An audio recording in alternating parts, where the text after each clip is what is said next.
Mis hermanos, feliz día, les habla Teo Hernández. Hoy día, mis hermanos, voy a compartirles la historia de Santa Francisca Romana del año 1440, esposa, madre, viuda y apóstol seglar.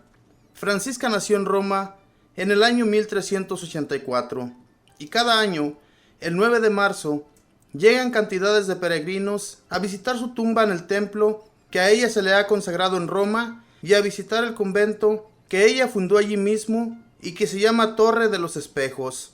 Sus padres eran sumamente ricos y muy creyentes. Quedarán después en la miseria, en una guerra por defender al sumo pontífice, y la niña creció en medio de todas las comodidades, pero muy bien instruida en la religión. Desde muy pequeñita, su mayor deseo fue ser religiosa, pero los papás no aceptaron esta vocación, sino que le consiguieron un novio de una familia muy rica y con él la hicieron casar. Francisca, aunque amaba inmensamente a su esposo, sentía la nostalgia de no poder dedicar su vida a la oración y a la contemplación en la vida religiosa. Un día su cuñada, llamada Vanosa, la vio llorando y le preguntó la razón de su tristeza. Francisca le contó que ella sentía una inmensa inclinación hacia la vida religiosa, pero que sus padres la habían obligado a formar un hogar. Entonces la cuñada le dijo que a ella le sucedía lo mismo y le propuso que se dedicaran a las dos vocaciones, ser unas excelentes madres de familia y a la vez dedicar todos los ratos libres a ayudar a los pobres y enfermos como si fueran dos religiosas. Y así lo hicieron.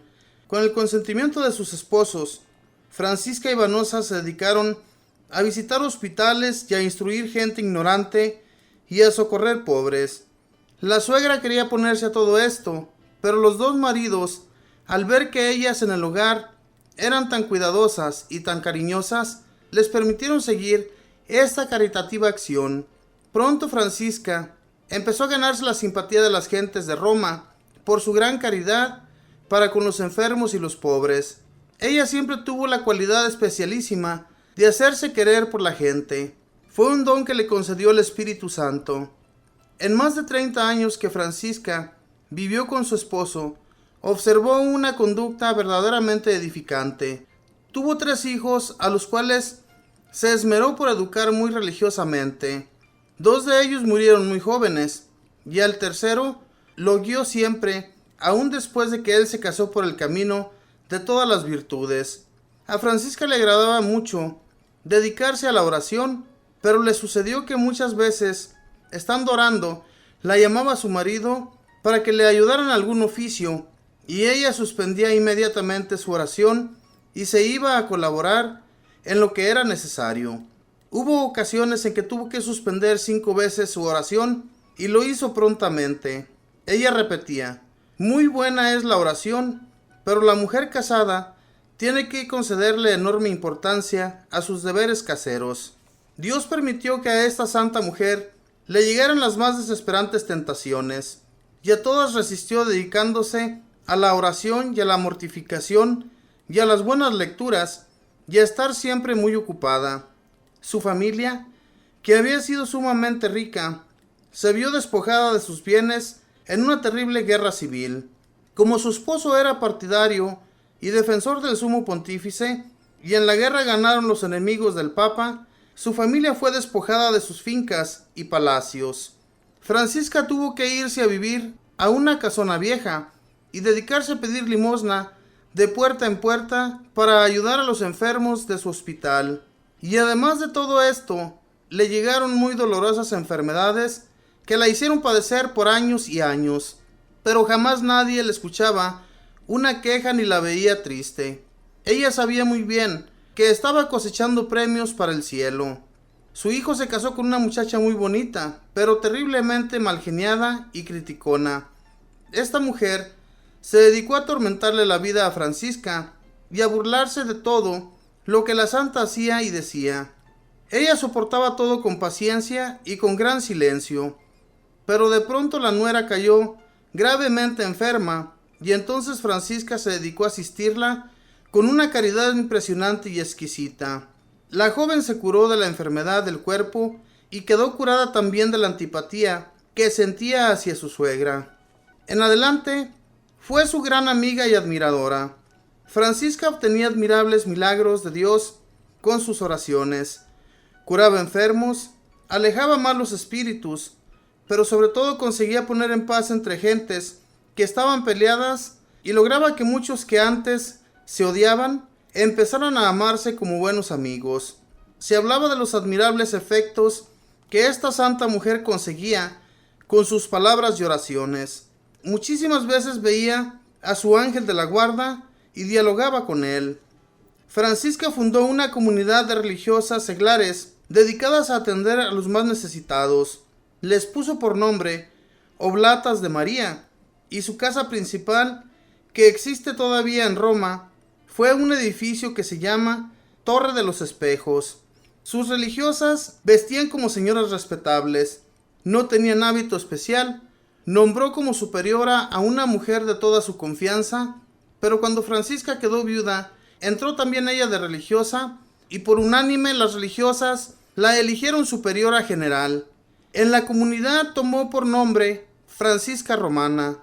Había recibido de Dios la eficacia de la palabra, y por eso acudían a ella numerosas personas para pedirle que las ayudara a solucionar los problemas de sus familias. El Espíritu Santo le concedió el don de consejo, por el cual sus palabras guiaban fácilmente a las personas a conseguir la solución de sus dificultades. Cuando llegaban las epidemias, ella misma llevaba a los enfermos al hospital, los asistía, les lavaba la ropa y la remendaba, y como en tiempo de contagio era muy difícil conseguir confesores, ella pagaba un sueldo especial a varios sacerdotes para que se dedicaran a atender espiritualmente a los enfermos. Francisca ayunaba pan y agua muchos días, dedicaba horas y horas a la oración y a la meditación, y Dios empezó a concederle éxtasis y visiones. Consultaba todas las dudas de su alma con un director espiritual, y llegó a tal grado de amabilidad en su trato que bastaba tratar con ella una sola vez para quedar ya amigos para siempre. A las personas que sabía que hablaban mal de ella, les prodigaba mayor amabilidad. Estaba gravemente enferma. El 9 de marzo de 1440, su rostro empezó a brillar como una luz admirable. Entonces pronunció sus últimas palabras: «El ángel del Señor me manda que lo siga hacia las alturas». Luego quedó muerta, pero parecía alegremente dormida. Tan pronto se supo la noticia de su muerte, corrió hacia el convento una inmensa multitud. Muchísimos pobres iban a demostrar su agradecimiento por los innumerables favores que les había hecho.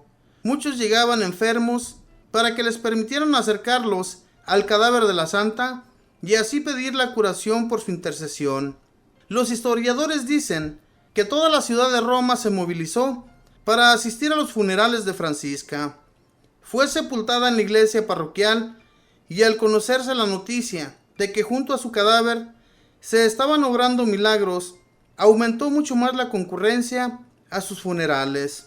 Luego su tumba se volvió tan famosa que aquel templo empezó a llamarse, y se llama aún ahora, la iglesia de Santa Francisca Romana.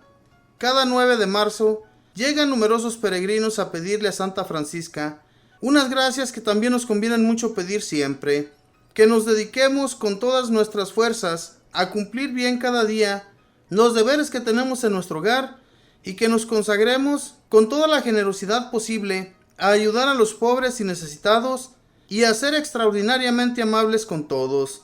Santa Francisca, ruégale al buen Dios que así sea.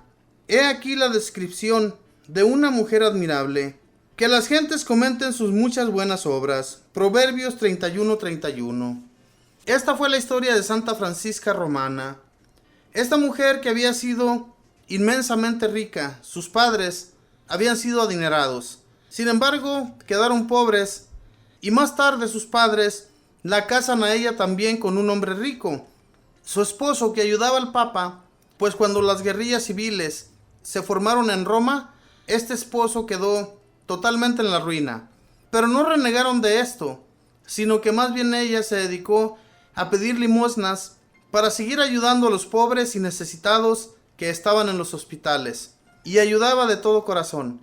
Cuando ella quedó viuda, se integró por completo al convento y más tarde allí la nombraron superiora. En ese convento, hermanos, no usaban hábito, sino que vestían como señoras que trabajaban en su hogar y también para el servicio de Dios.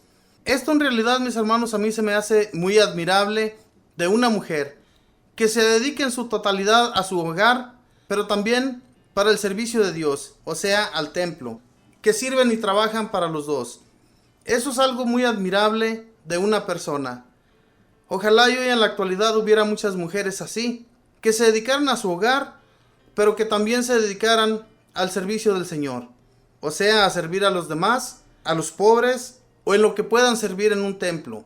Eso es algo admirable. Esta Francisca, siempre desde que estuvo adolescente, sentía el deseo de irse de religiosa. Sin embargo, sus padres la casan con un hombre rico.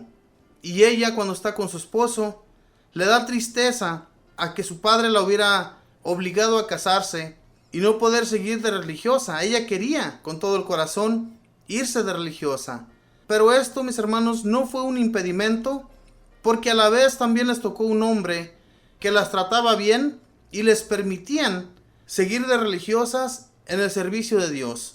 Esto era algo muy buenísimo, hermanos, porque Dios quiere que si hay parejas, hay mujeres y hombres que puedan estar en el servicio, sirviéndole a Él, pueden hacerlo, no hay ningún impedimento, siempre y cuando la pareja se ponga de acuerdo.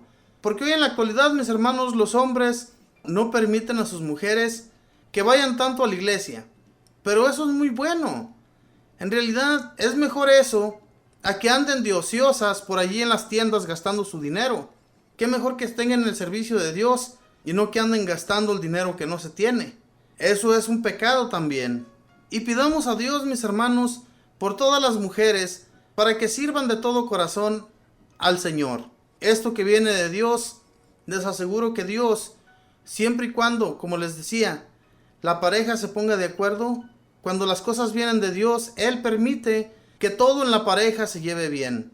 Y entonces pidámosle a Dios por todas las parejas, para que se unan en una comunidad y se acerquen a Dios. Cerca de Dios, mis hermanos, vamos a ser mucho mejores y vamos a vivir mucho mejor para el día que nos toque partir de aquí hacia la eternidad. Así como esta mujer, que ella sentía que venía alguien por ella y la llevaba a las alturas, así también nosotros sentamos en el último día. Que Dios les bendiga, que pasen un feliz día.